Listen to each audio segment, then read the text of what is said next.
12 minutes after 8 o'clock. Welcome back, everybody. I'm Joyce Taylor. And I'm Brad Good. Very busy Tuesday as we continue to follow our breaking news. If you are just joining at this hour, the suspect in the murders of 4 Lakewood police officers on Sunday morning, that's the suspect, Maurice+Clemmons, is dead. Yeah, he was shot and killed by a single Seattle police officer this morning on Beacon Hill when that officer was investigating a stolen car. Really remarkable, frankly, that he was not injured or killed himself. Jane McCarthy has been reporting on this since very early this morning and joins us live now with the details of exactly how all this transpired this morning. Jane?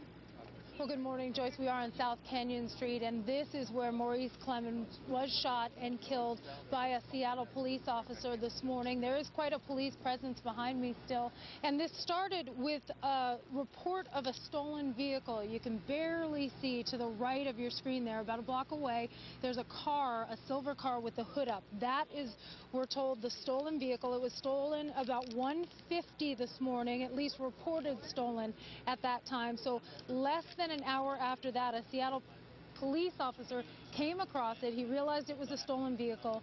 The vehicle was running at the time. So he pulled over, he called his location into dispatch, and then he noticed some movement behind him. He got out of his car and he recognized the man approaching him as Maurice+Clemmons. He ordered him to stop. Police say that Clemmons did not stop, instead ran around the car.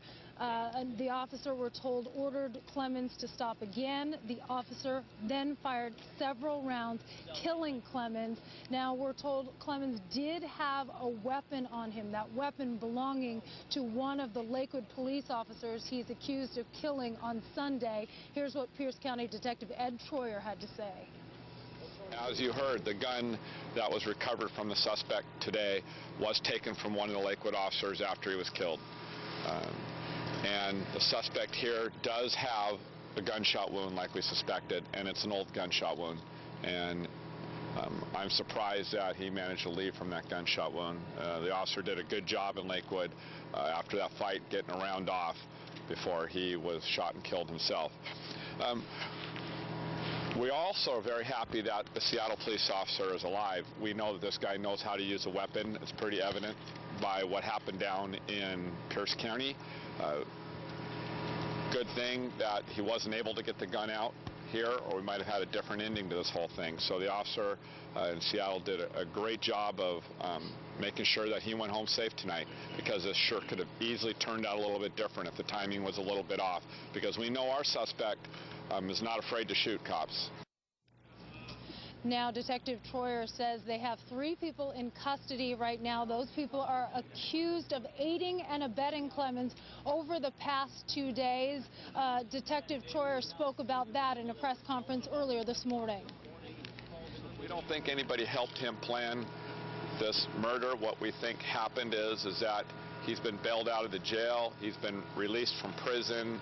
His family has enabled him, and what they did is they took somebody who has tons and tons of problems and did everything they could to get him out of the jail. And then after that happened, he made himself available to do this on his own. And even after that happened, after he killed 4 officers, they continued to try and save him, rescue him, hamper our investigation. And again, Detective Troyer says there are 3 people in custody right now accused of aiding and abetting Clemmons, and he says that their investigation today will probably end with 3 or 4 more people accused of aiding and abetting Clemmons in custody. That is their hope right now. They say that several people, friends and family members, associates, have helped Clemmons over the past 2 days, giving him cash, giving him cell phones, even giving him rides, and helping him nurse his wound. He was shot in the stomach by a Lakewood police officer during the incident on Sunday. So this investigation is far from over, even though police have Clemmons right now. Reporting live in Seattle, I'm Jane McCarthy, King 5 News. Jane, I'm sure we'll be able to hear more about other suspects in this case being picked up and arrested today. Thank you. Yes. Of course, this news comes as some relief to the Lakewood Police Department. This manhunt is now over finally. However, the pain and suffering continues for that department and the entire community. King 5 South Sound Bureau Chief Drew Mickelson is at the Lakewood Police Department outside that growing memorial. Drew, do we know if the chief has had a chance to brief his department yet this morning? We have not been able to find that out. Folks who are working here are not able to talk to us. So we're trying to find out if the chief has come here to alert the officers. We have seen quite a few come in this morning.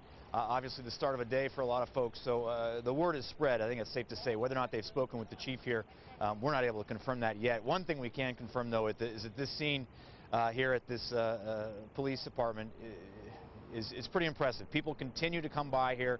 Really, since the shooting Sunday morning, people started on their own coming down here to honor those officers. And yesterday we were here and there was a steady flow of folks, and it really has not let up this morning. We've talked to several people who have been here already this week to honor those folks here, and they wanted to come back after hearing the news. Here's what one woman from Gig Harbor had to say about it. I'm glad that the person who did this was caught. And I think it touches all of our hearts. Many of us know people who are in law enforcement and who help keep our community safe, and our hearts are heavy. And we just want to come and pay our respects. So that was what I did. If you would take a picture of anything, please take a picture of those little red hearts by those candles, because I think that those are really why, the symbol of why people are here. Because we love our community and we love the people who keep our community safe.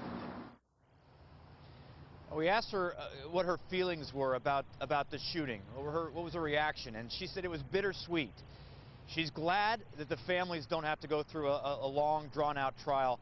But she also said it'll be frustrating for her and for her neighbors and for the folks here, because they don't know why. And who knows if a trial would have answered that question. But that was something that woman, Mona Johnson, was hoping for, was the why. And I don't know that we ever would have gotten that. But she says that's something that she doesn't think folks here will ever hear.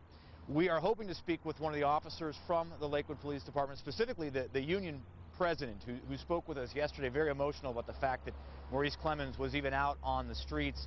He's someone who's obviously very close to these officers, and we're going to be standing by here to see if those folks are available later this morning. Live in Lakewood, Drew Mickelson, King 5 News. It's just amazing what Mona was saying to you. She speaks for so many people. She so beautifully was able to put into words how heavy everyone's heart is, because people all around Washington, particularly in Western Washington, are just still in shock over something like this, that it could happen. Yeah, and it's, obviously the police officers are very close to these soldiers these officers who were killed. But it's amazing how the members of the public just continue to come out here. They didn't know them. This woman lived in Gig Harbor, so technically these folks weren't protecting her, but she said it didn't matter. She goes to the Forza coffee shop. She has children in the community. We just spoke with a woman who brought her 4-year-old daughter out here because she wanted that young child to see this, and she wanted to teach her about what police officers do. So for a lot of folks, this is a teachable moment, and it's obviously an unfortunate occurrence, but a lot of people have been touched by this, to say definitely, the least. And as people pay respects, as we've heard from a lot of other people too, still a lot of anger, because it's an attack on the entire community, and this could have happened to anyone that's out there on the streets that is going to murder 4 police officers could easily take anyone else out with them, and that comes as a shock to all of us. And so there is that anger also, wrapped in the fear, and just trying to wrap your brain around why this would even happen, and the fear that it puts out through a community. So thankfully, again, the manhunt is over. But as the chief there and so many have said, and former Sheriff Reichert, Congressman Reichert, now saying that now is the time to everybody to pitch in to help those families heal, which is going to be no small task. Well, and here's the thing. I mean, people may not know those officers personally, but all of us know what officers do. You don't have to know them to know that they've committed their lives to service, that they go out every day, good days and bad, to do a duty to protect the rest of us. So you don't have to know them to know that they're committed to serving the rest of us. And I think that's why everyone feels that they've lost a friend, whether they knew them by name or not. These are people who have paid the ultimate sacrifice while serving the rest of us. And so I think, it makes sense that people are going to be taking some time to try to deal with this, and keeping in mind that there are 9 children between these 4 officers that are left behind now that it'll take a long, long time for them to come to grips with this. Of course, we can tell you that there are no specific plans for a memorial service, other than we've told that initially they are trying to plan one for sometime next week. And of course, we will make the public aware of the time frame on that. And of course, we will cover that fully here at King 5 as well.